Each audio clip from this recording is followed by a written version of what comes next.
Hi guys, we sure do hope you are enjoying the videos, and if you are, please hit those like buttons. They give us direction on what we put out next. And in case you're wondering, little darling, she had an emergency. She had to go out of town, and she was so sad that she was not going to be able to see you guys, but I told her I would handle it.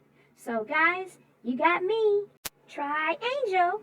And we've got a great story. It's about bullying. And I thought, what would be a great way to introduce the story? To have my little brother, Trifecta, come in and help us out. Hey guys, what's up? I'm Trifecta, but you can call me Fecta. When my big sister told me about this story, I just knew I had to get in on this because I've got some experience I want to share with you guys. Hey guys, if you're interested in hearing my little brother's experiences with bullying, be sure to stick around after the story and he'll let you know all about it. So be sure to stay tuned.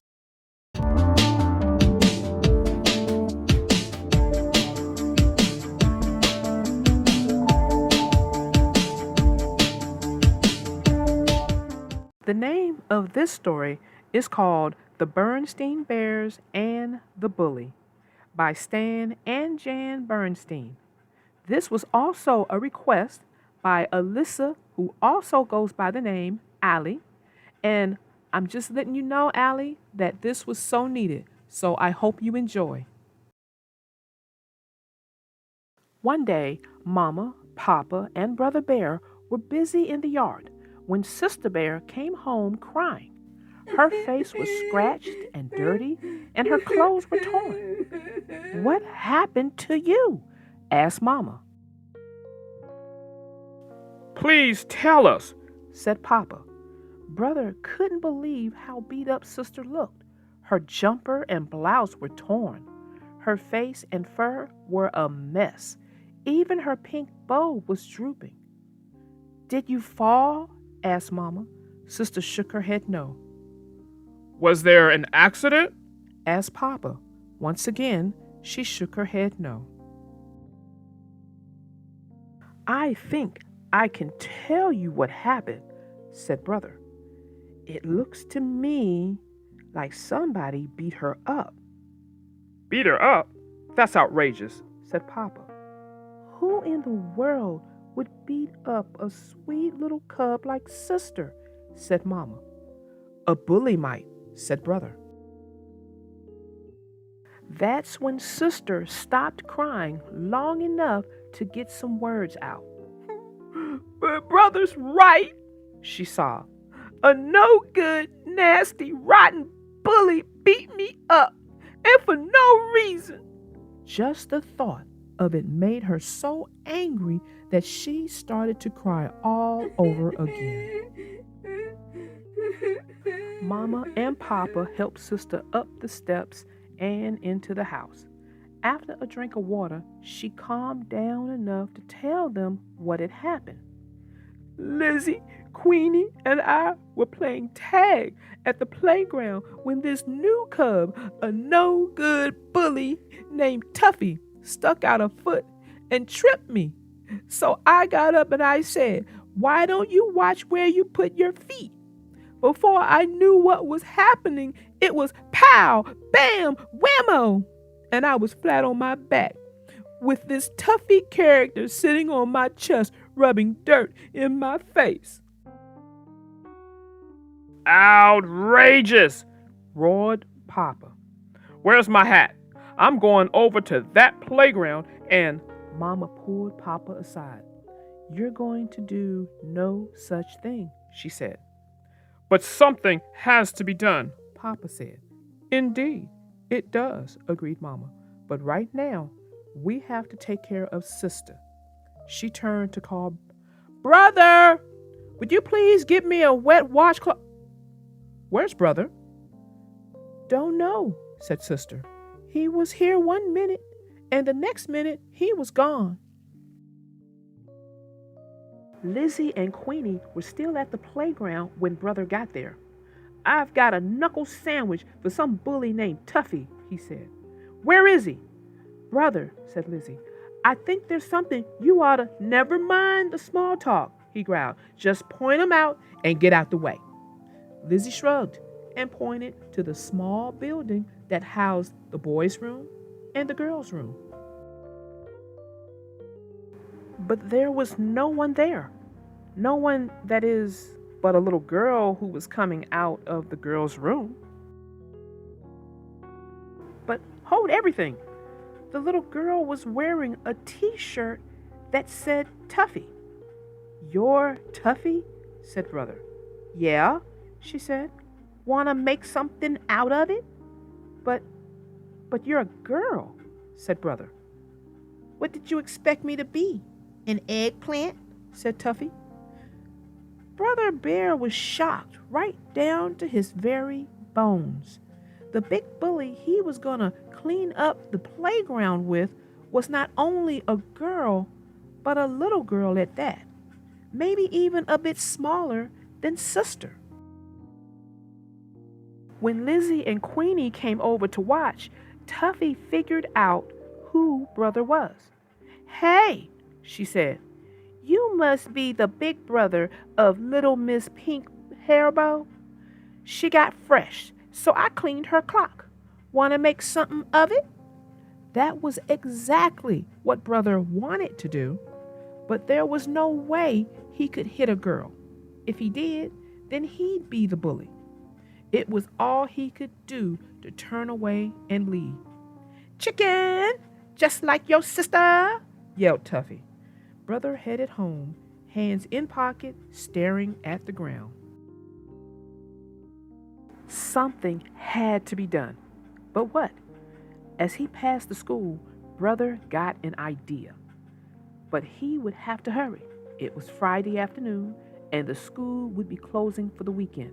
He hoped Mr. Grismeyer, the gym teacher, hadn't left yet. When Brother got home, he was carrying something in a big bag. Instead of going into the front door, he quietly opened the side hatch and dropped the bag into the cellar. Then he closed the hatch and rejoined the family by going in the front door. Where have you been? Asked Mama. We've been having a family meeting. I was just checking out the playground, Brother said. And no doubt you found out that Tuffy is a girl, said Mama. We've been discussing the situation and have pretty much decided the best thing for Sister to do is to simply to avoid this awful Tuffy person. Then, too, you'll be at school, and you can keep an eye on Sister. What do you think of the plan? It's okay, said Brother, but Sister's the one that got beat up. What does she think? It's okay, I guess, said Sister. But what I'd really like to do is punch that Tuffy's nose right through her face, then kick her in the shin, then knock her down and... Now, Sister, said Mama, we've been through all of that. Good, thought Brother. Sister and I are on the same wavelength. Before dinner, Brother passed Sister a note. It said, important, meet me in the cellar at 7 o'clock. The first thing Sister saw when she showed up for the secret meeting was one of Mama's big bags of dried beans sitting on a stool. There was a drawing of a face marked Tuffy taped on it, and Brother was standing beside it holding the bag he had gotten at school. He also had a book. What's this all about? Asked Sister. It's about that Tuffy character and you not getting beat up again, Brother said. Sounds good so far, said Sister. Mama's bag of beans is a punching bag, Brother said. A punching bag named Tuffy? Said Sister. Perfect. She gave the beans a pretty good punch. Not bad, said Brother. What's in the other bag? Sister asked. boxing gloves, Brother said.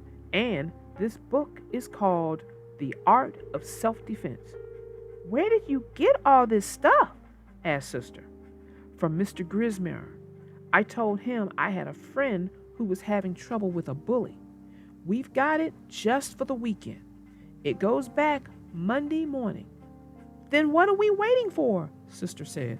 Let's get started. Sister turned out to be a good student of the art of self-defense. With Brother's help, she learned the left jab, the right cross, the left hook, and the uppercut. She also learned to duck, and she punched Mama's dried beans silly.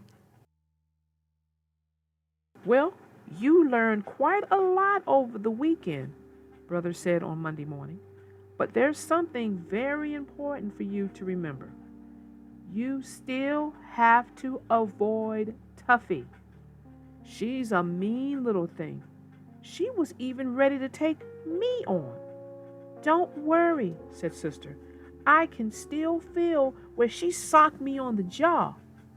Sister did a good job of avoiding Tuffy. She avoided her all day Monday and all day Tuesday. But at recess on Wednesday, Tuffy did something so mean and nasty that Sister just had to do something. Tuffy was throwing stones at a baby bird that couldn't fly yet. Stop that, you bully, shouted Sister. You'll hurt that baby bird. Well, if it isn't little Miss Pink Hairbow, said Tuffy. You know something? I'd much rather hurt you. She rushed at Sister with her hard little fist ready, but Sister was ready too. She had her left out and her right up, protecting her jaw. When Tuffy threw a hard right, Sister ducked, then hit her square on the nose with a right cross. That quickly, Tuffy found herself sitting on the ground with a bloody nose. And almost that quickly, one of the recess teachers swooped down on Sister and Tuffy, pulled them into the school, and sat them on the principal's discipline bench. Sister's mind was a blurry mix of pride that she had protected the baby bird and shock that she was sitting on the principal's famous discipline bench. But she was even more shocked when she saw that Tuffy was crying. What are you crying about? I only hit you once, Sister said. I'm not crying about that, said Tuffy. Then what are you crying about? Sister couldn't help wondering what could make a cub as tough and mean as Tuffy cry. If the principal tells my mom and dad about this, said Tuffy, I won't be able to sit down for, well, a long time. Thought Sister. Here's a cub who maybe gets hit a lot at home. Maybe that's why she likes to hit other cubs at school. But Sister didn't think about that for long. She was too worried about what was going to happen to her. Mr. Honeycomb, the principal, was very strict about fighting. The way it turned out, one of the other recess teachers had seen the whole thing and told Mr. Honeycomb that Sister was just trying to protect a baby bird. So Mr. Honeycomb let Sister off with a warning. As for Tuffy, the principal didn't call in her parents, but she did lose a week of recess, and she had to visit the school psychologist twice a week for quite a while.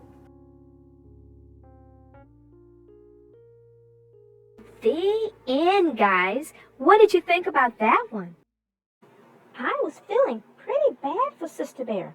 If you notice, most of the stories here on this channel of the Berenstain Bears, Sister Bear is always so strong.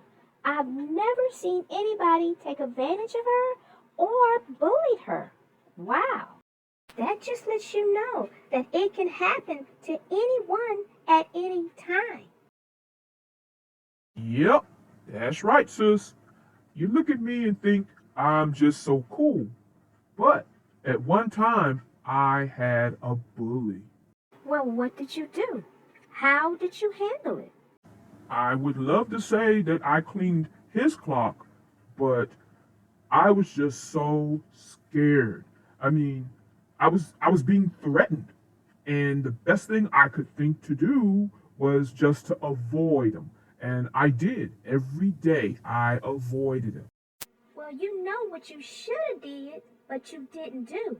Yeah, I know. What my little brother is too cool to tell you is he should have told somebody that was happening. He could have told me. And I wish I had. If I had, I wouldn't have gone through what I did. Well, tell everybody what happened. That's why everyone stuck around to hear what happened to you. Well, I was having a bad day that day.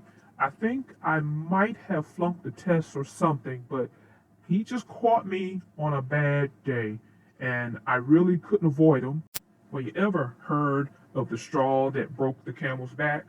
Well, that day, my bully put the last straw on my camel's back, and I lost my mind.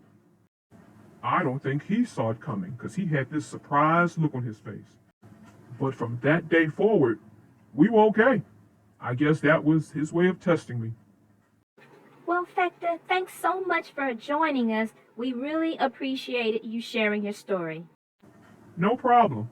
I've got a crew I'm getting ready to join on Minecraft, so peace out. Well, my advice to you guys is if you're being bullied, don't suffer in silence. Tell somebody. Tell your parents. Tell your brother, your sister. Tell your teacher. The important thing is you need to tell somebody. And you do that. That could help the whole situation get better. I promise you that. Well, I hope I did little darling justice with this story. And in the next story, she's probably going to be joining us. So, I'm hoping that you guys enjoyed it, and I will see you guys next time. Bye!